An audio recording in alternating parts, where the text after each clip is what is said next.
Hello friends, welcome to toppers world. ഇന്നത്തെ നമ്മുടെ class Onam exam. നിങ്ങളുടെ ഇപ്പോൾ കഴിഞ്ഞ ഓണം എക്സാമിൻ്റെ ക്വസ്റ്റ്യൻ പേപ്പറിൻ്റെ ആൻസേഴ്സ് ആണ് ഡിസ്കസ് ചെയ്യാൻ പോണത്. 8ാം ക്ലാസ്സിലെ English. Okay, class 8 English Onam exam questions with answer key ആണ്. നമ്മൾ ആൻസർ കീ ആയിരിക്കും കൂടുതലായിട്ട് ഫോക്കസ് ചെയ്യുക. ഓക്കെ, അപ്പോൾ നമുക്ക് നോക്കാം. അതിനു മുമ്പ് നമ്മുടെ ചാനൽ ആദ്യമായി കാണുന്നവരുണ്ടെങ്കിൽ സബ്സ്ക്രൈബ് ചെയ്യാൻ മറക്കരുത്. ക്ലാസ് കണ്ടതിന് ശേഷം ഇഷ്ടപ്പെട്ടാൽ ലൈക്ക് ചെയ്യുക, നിങ്ങളുടെ സജഷൻസ് കമൻറ്റ് ചെയ്യുക. അതുപോലെ തന്നെ നിങ്ങൾക്ക് വെക്കേഷൻ അതുവഴി സ്കൂൾ റീഓപ്പൺ ചെയ്താലും ക്വസ്റ്റ്യൻ പേപ്പറുകൾ ചെയ്തിട്ട് പോകാനുള്ള വർക്ക് സ്കൂളിൽ നിന്ന് തരുന്നതായിരിക്കും. അപ്പോൾ ഈ ക്വസ്റ്റ്യൻ പേപ്പറിൽ ആവശ്യമുള്ളത് നിങ്ങൾ നോട്ട് ചെയ്യാൻ ശ്രമിക്കുക. ഓക്കെ, നോക്കാം. അപ്പോൾ ആദ്യത്തെ ക്വസ്റ്റ്യൻ നിങ്ങൾക്ക് അറിയാലോ, 1.5 മണിക്കൂർ സമയം 40 മാർക്കിൻ്റെ ചോദ്യങ്ങളായിരുന്നു. നിങ്ങൾ എഴുതിയ ക്വസ്റ്റ്യൻ പേപ്പർ ആണ്. ആദ്യം നമുക്ക് എ ലോങ് വാക്ക് വിത്ത് ഗ്രാനിയിലെ ഒരു പാരഗ്രാഫ് തന്നിട്ടുണ്ട്. Answer the questions that follow തന്നിട്ടുണ്ട്. നമുക്ക് ക്വസ്റ്റ്യൻസ് നോക്കാം. How does the narrator describe the landslide? The narrator describes the landslide as a big landslide. ഇതിന് ആൻസർ ആണ് ഞാൻ വായിച്ചത്. ഇപ്പോൾ ഇതാണ് കേട്ടോ ആൻസർ. അടുത്തത്, what did the passengers decide to do? നമുക്ക് 4 ഓപ്ഷൻസ് ഉണ്ട്. അതിൽ ഡി ആണ് answer, both A and C. Most of the passengers decided to return to nine. A few of the passengers agreed to walk to Mussoorie. അടുത്തത്, pick out the word from the passage which means scattered pieces of rubbish or remains. അതിൻ്റെ answer debris എന്നാണ് കേട്ടോ. Next നമുക്ക് questions 4 to 6 hope is the thing with feathers എന്നുള്ളതിൽ നിന്നാണ്. Answer the questions that follow. അപ്പം നമ്മൾ ആദ്യം ഈ പോയട്രി വായിക്കുക. ഹോപ്പ് എന്നുള്ള ചാപ്റ്ററിലത്തെ ആണ്. 4ാമത്തെ ക്വസ്റ്റ്യൻ അതിൽ, what according to the poet is special about the song sung by the bird?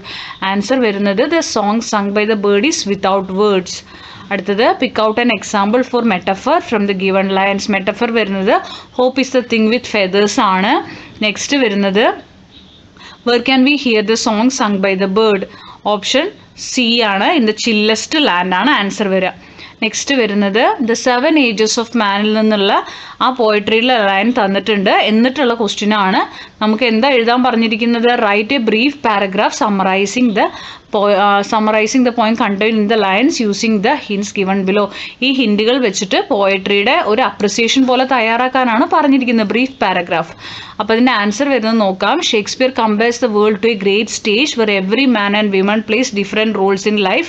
He beautifully describes the 7 stages of man's life, beginning as an infant, then a whining schoolboy, a passionate lover, and a brave but short-tempered soldier. Each stage has its own charm and struggles. The use of similes and alliteration makes the poem more lively and expressive, showing that life itself is like a drama where everyone has an entrance and an exit. Okay, നിങ്ങളുടെ on വേർഡ്സിലായിരിക്കും ചിലപ്പോൾ ഇത് എഴുതിയിട്ടുണ്ടാവുക. ഇങ്ങനെ തന്നെ എഴുതണമെന്നൊന്നുമില്ല, എങ്കിലും അത് എഴുതി കഴിഞ്ഞാൽ നമുക്ക് 4 മാർക്കാണ് കേട്ടോ. അടുത്തത് question 8 to 10 read the passage given below and answer the questions ആണ്. നമുക്ക് 3 പാരഗ്രാഫ് തന്നിട്ടുണ്ട്. ഇത് വായിച്ചതിന് ശേഷം ആൻസർ ചെയ്യേണ്ട ക്വസ്റ്റ്യൻസ് ആണ്. നമുക്ക് ആൻസർ നോക്കാം. What did Fred point out among the trees? Answer, Fred pointed out that there was a hut among the tree. അടുത്തത്, complete the statement given below. Before supper the boys. Answer വരുന്നത് both B and D ആണ്. ഇതും വരും കേട്ടോ. Cleaned out the hut, അതുപോലെ lit a ഫയറും വരും. Okay, അപ്പോൾ ബോത്ത് ആൻസർ ഇതാണ് വരിക, both B and D. Next, frame an appropriate question tag for the sentence given below. You have given us a lot of trouble. എന്താണ് answer വരിക? Haven't U ആണ് വരിക. Okay, next വരുന്നത് നമുക്ക് 11 to 13 ആണ്. Either A or B ചെയ്താൽ മതി. 11A-യും 11B-യിലും ഒരെണ്ണം ചെയ്താൽ മതി. 11A-യിൽ വരുന്നത്, the unexpected landslide and the falling of the debris on his way to Mussoorie disturbed Mani. Late in the evening Mani jotted down his feelings in the form of diary. Draft the likely diary entry ആണ് കേട്ടോ. അപ്പോൾ ഇവിടെ മണിയുടെ diary entry ആണ് നമുക്ക് ചോദിച്ചിരിക്കുന്നത്. നമുക്ക് answer നോക്കാം. ഡയറി എൻട്രി, ഡേറ്റ് കൊടുക്കണം. നിങ്ങൾ ഏതെങ്കിലും ഡേറ്റ് കൊടുക്കുക, സമയം കൊടുക്കുക. Today was a very disturbing day. On my way to Mussoorie, I witnessed a big landslide. Huge debris fell down, blocking the road and creating fear in everyone's mind. For a moment, I felt helpless and worried about what might happen. Though we managed to find another way, the sight of the falling rocks and the danger around us still troubles me. I will never forget this experience. ഇത് diary entry ആണ്. ഇനി നമുക്ക് character സ്കെച്ചിൻ്റെ question ആണ്. B question 11B, Abdul കലാമിൻ്റെ character സ്കെച്ചാണ്. അപ്പോൾ ഇതിൽ ഞാൻ കാണിച്ചു തരാം. Character sketch of Abdul Kalam. Young Abdul Kalam was a hardworking and responsible boy. He was very eager to support his family. Even at a young age, he took up a small jobs with sincerity and never felt ashamed of doing them. His honesty, dedication, and sense of duty made him special. Kalam valued education, discipline, and hard work, which later shaped his life.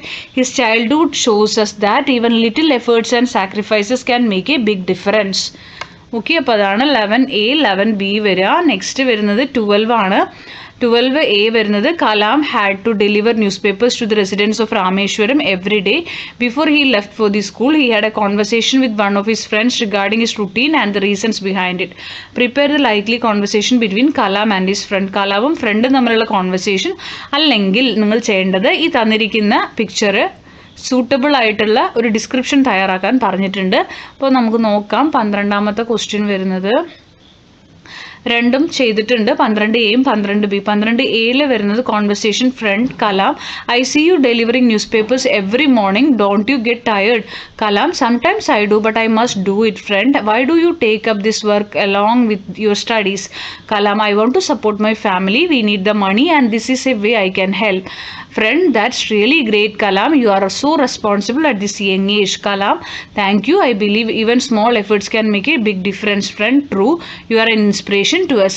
12B വരുന്ന ഒരു picture തന്നിട്ടില്ല. ആ പിക്ചറിനെ describe ചെയ്യുക suitable adjectives വെച്ചിട്ട്. The picture shows a silent, calm river flowing gently. On both sides of the river, there are green trees adding beauty to the scene. In the clear blue sky, free birds are flying happily. Between the river banks, a tall rocky mountain stands, looking strong and majestic. The whole view is peaceful and beautiful, like a picture of nature's harmony. അപ്പോൾ 12A ആയി, 12B ആയി. ഇനി നമുക്ക് 13ാമത്തേലേക്ക് പോവാം. 13 എന്ന് പറയുന്നത് ഒരു ഇമെയിലാണ്, draft and ഇമെയിലാണുള്ളത്. Long വാക്ക് വിത്ത് ഗ്രാനിലത്തെ ആണ്. അതുപോലെ അതിനൊരു A ക്വസ്റ്റ്യനും B ക്വസ്റ്റ്യനും വരുന്നുണ്ട്. അപ്പോൾ നമുക്ക് 13A ഇമെയിൽ നോക്കാം. To bro Mussoorie @gmail.com. Subject request for clearing road after landslide ആണ്. Respected sir, I'm Mani, a traveller on the way to Mussoorie. Today we faced a big landslide on a mountain road. The road is blocked with heavy debris and it's very difficult for us to continue the journey. Many passengers, including elderly people like my granny, are stranded here. Kindly arrange to clear the road at the earliest and take necessary steps for rescue and safety. Thank you for your support. Sincerely, Mani. ഇനി 13B ചെയ്തിട്ടില്ല, അതിൽ 13A മാത്രം ചെയ്തിട്ടുള്ളൂ. അടുത്തത് നമുക്ക് വരുന്നത് 14ാമത്തെ question ആണ്. Prepare a brief profile of Emily Dickinson. Emily ഡിക്കിൻസന്റെ പ്രൊഫൈൽ തയ്യാറാക്കുക. ഹിന്റ് അവർ തന്നിട്ടുണ്ട്, നമ്മൾ എന്ത് ചെയ്യണം? പ്രൊഫൈൽ തയ്യാറാക്കുക. ഇതാണ് profile. Emily Dickinson's was a famous American poet born on 10 December 1830 in Massachusetts. She is well known for her innovative style of writing. Her poems often focused on death, immortality and nature. Some of her notable works include Because I Could Not Stop for Death, I Heard a Fly Buzz When I Died, and Success is Counted Sweetest. She passed away on 15th May 1886, but her poetry still inspires readers all over the world. ഇനി 14 കഴിഞ്ഞാൽ 15 to 17 നമുക്കൊരു headlines തന്നിട്ടാണ് answer ചെയ്യാൻ പറഞ്ഞിരിക്കുന്നത്. Identify the headline that tells about an achievement of ISRO. അതിൻ്റെ answer വരുന്നത് ISRO successfully launches new weather satellite എന്നുള്ളതാണ് answer വരിക. അടുത്തത് വരുന്നത് നമുക്ക് വരുന്നത് 16. Which headline reflects India's concern over expatriates ആണ്. 16ാമത്തെ ആൻസർ എന്താ നോക്കാം നമുക്ക്. 16 India to evacuate its nationals from Israel ആണ് 16ാമത്തെ ആൻസർ വരുന്നത്. 17 what does the meeting of global leaders in Tokyo indicate about international relations ആണ്. 17ാമത്തെ ആൻസർ എന്താണെന്ന് നോക്കാം. There is a growing global consensus on എൻവയോൺമെന്റൽ ഇഷ്യൂ. ഓപ്ഷൻ B ആണ് answer ആയിട്ട് വരിക 17. ഇനി 18 നമുക്ക് ഫില്ലപ്പ് ആണ് തന്നിരിക്കുന്നത്. ഇവിടെ തന്നിട്ടുണ്ട്, അതായത് ഫ്രേസൽ വെർബുകളാണ് ഇതൊക്കെ. ഇത് നമുക്ക് കറക്റ്റായിട്ട് ഫില്ല് ചെയ്ത് കൊടുത്താൽ മാത്രം മതി. 18ൻ്റെ ആൻസർ നോക്കാം. A taken back, make out, try out ആണ് വരിക. ടേക്കൺ ബാക്ക്, ആദ്യത്തെ taken back, make out, then try out. Okay, അടുത്തത് 19 എഡിറ്റ് ദ പാസേജ് ആണ്. നമുക്ക് A, B, സി ഡി എന്നുണ്ട്. നമുക്ക് നോക്കാം ആൻസർ. എ വരുന്നത് ഫിറ്റഡ് ആണ്, ബി ആൻഡ്, സി ട്യൂഷൻ്റെ സ്പെല്ലിംഗ് ആണ്, ഡി ഹാഡ് കേട്ടോ. അടുത്തത് നമുക്ക് 20th വരുന്നത് complete the conversation between Kalam and his mother ആണ്. ഇവിടെയും എ ബി സി ഉണ്ട്. നമുക്ക് നോക്കാം. A why do you want to do that, A കോളത്തിൽ നിങ്ങൾ why do you want to do that fill ചെയ്യുക. ബിയിൽ go to bed early at night. C you can do your work without any problem. അപ്പോൾ ഇത്രയുമാണ് 20 ക്വസ്റ്റ്യൻസിൻ്റെ answers വരുന്നത്. അപ്പോൾ നിങ്ങൾക്ക് ആവശ്യമുള്ളത് നോട്ട് ചെയ്യുക, ഇഷ്ടപ്പെട്ടെങ്കിൽ ലൈക്ക് ചെയ്യുക. ഇനിയും സബ്സ്ക്രൈബ് ചെയ്യാത്തവരുണ്ടെങ്കിൽ സബ്സ്ക്രൈബ് ചെയ്യുക. തുടർന്നുള്ള ക്ലാസ്സുകൾ നിങ്ങൾക്ക് ഏതെങ്കിലും ക്വസ്റ്റ്യൻ പേപ്പറുകൾ വേണമെന്നുണ്ടെങ്കിൽ ഒന്ന് മെൻഷൻ ചെയ്യുക. Thank you for watching.